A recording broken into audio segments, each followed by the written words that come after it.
this CSLR issue.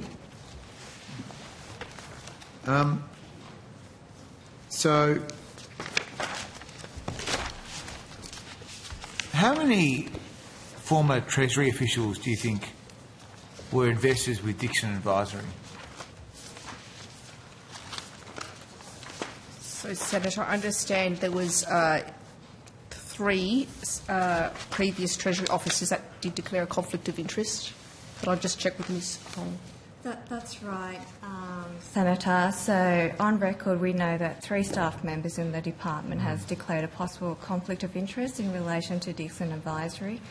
1 Treasury staff member has indicated the possible conflict of interest ended in November 2019. The other 2 staff members did not work on any matters relating to the CSLR. None of the declarations represent current conflicts with respect to the staff members' role with Treasury. Okay. How many former Treasury officials have sought meetings with Treasury officials about Dixon? If any.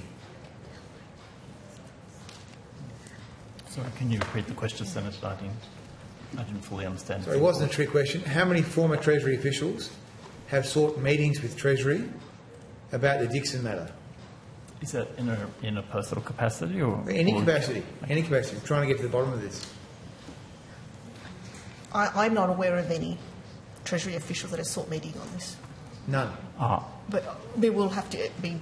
So, Senator, I'm aware of 1 former Treasury member who is an industry association who may have sought meetings around. So it's kind of hard to sit here. We could take it on notice, but there are plenty of people who worked in Treasury who've gone on to other careers. It's hard to always track them all.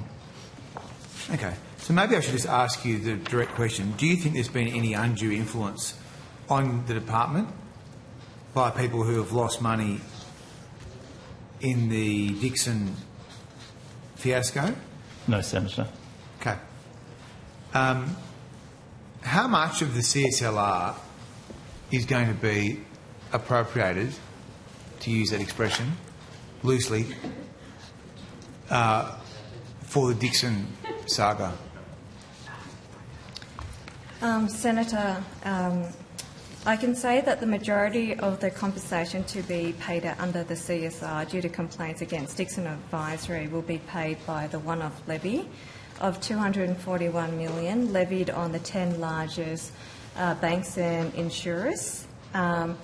Other than that, we do have an estimate for the first levy period, which is between 2nd of April to 30th of June 2024. The CSLR operator has estimated that that first levy period is $4.8 million, in which $0.15 million would be attributed to Dixon Advisory claims. The second levy period, which spans between 1st of July 2024 to 30th of June 2025, it's been estimated that the levy will be $24.1 million, of which $10.8 million is attributed to Dixon Advisory claims. We don't know the estimates for any future levy periods because it hasn't been estimated yet. So about 40% of it in that second year? That's right. Okay. Well, look, my final question then is to you, Minister.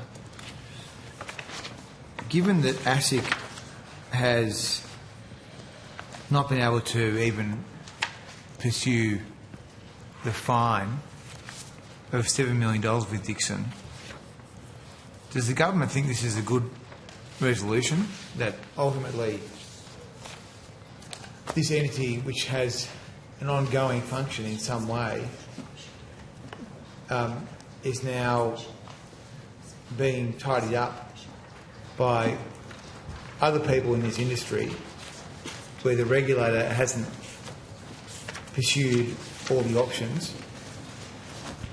And I'm just wondering whether you have a view about, or whether the government has a view on this as an outcome, because ultimately now this is going to fall on people that had nothing to do with this.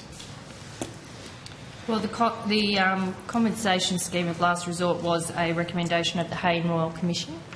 I understand that. Yep, passed with bipartisan support. And this is the purpose of the compensation scheme of last resort. But do you think ASIC could have done more? Well, you can put that question to ASIC tomorrow. Government doesn't have a view. Well, I think that question is best placed to ASIC. Thanks.